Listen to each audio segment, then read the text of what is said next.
Hey y'all, hey, you just reached your favorite faith coach over here at A Talking with T.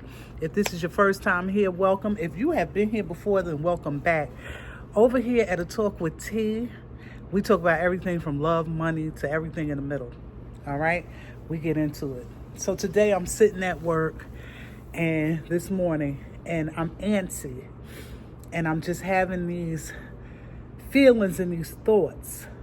And everything in my being is saying, T, get up and walk out. Just leave. Now, mind you, the year comes in. We almost 3 months into the year. I have used a lot of my sick days because the L was Ellen. Then I got this egregious, aggressive cold.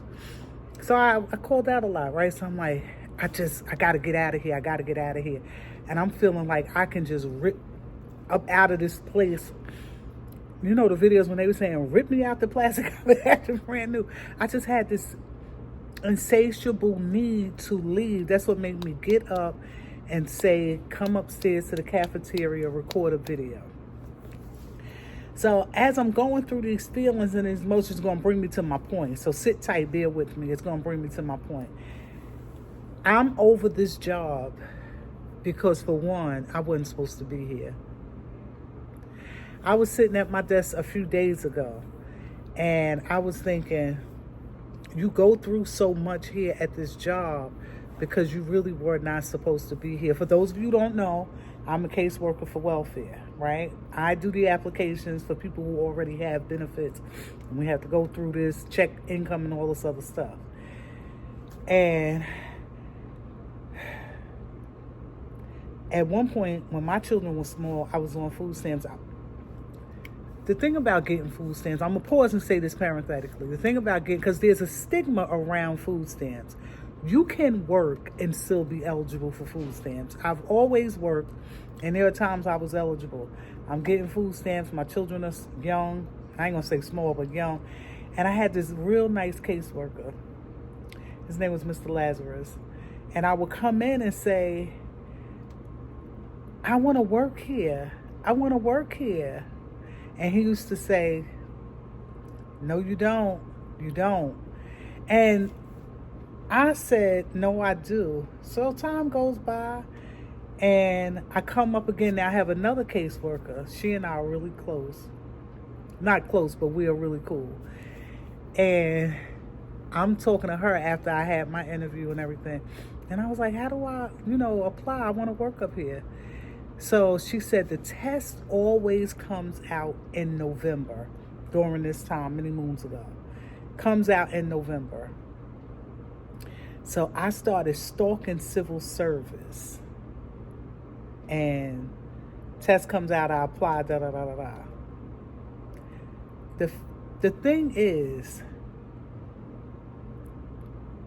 I wanted to work here because I felt like they didn't do anything.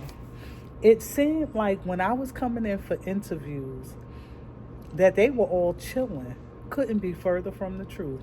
Now, do I want to come to work and not do anything? No, because that's not work. You might as well stay home. I just don't like the dogmaticness of it all. The tense feeling I have.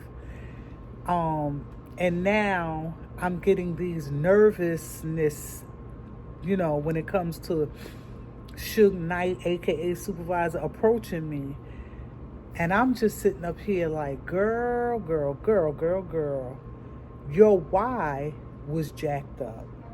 The reason you wanted to work here, your why being your reason why I wanted to work at the welfare office and be a caseworker, did not align with my core values, did not really align with my outside speech that I was telling people. I want to work at welfare because I want to help people. But my why that was really on the inside was, I want to work at welfare because they seem like they don't work hard. Baby, hard work is going to be what it's going to be. Work is going to be what it's going to be. You got to punch a clock. You're going to have to get the people to town, okay? My grandmother used to say they got the butter from the duck today. If you say, Mom, how was work? She'll say they got the butter from the duck today. Something like that. The sweat from the duck. I don't know. But it meant she worked really hard that day. Well, my grandmother always worked 2 jobs, but that's nevertheless. My why for wanting to work at the welfare office did not align with anything positive. It didn't even align with what was coming out of my mouth, saying I want to help people. That wasn't my core value. That wasn't my core belief. My core belief was they don't do anything. So I'm suffering, and I'm going through, and I'm annoyed, and I'm antsy, and I guess I might be feeling like this because maybe there's going to be a shift. My pastor would always say that when something is happening, she would always say there's a changing of the guards. I don't know. Maybe that's what's going on. I need something to happen because if I had my car, I think I would have got up and left. Always check your why. Always check your why. Always check your why. Your why has to align with something good, something positive. If it aligns with anything contrary to that, then baby, that's not authentic. So I'm going to let y'all go. In the meantime, in the between time, y'all stay blessed, be encouraged, and let your why be authentic. I will see y'all soon.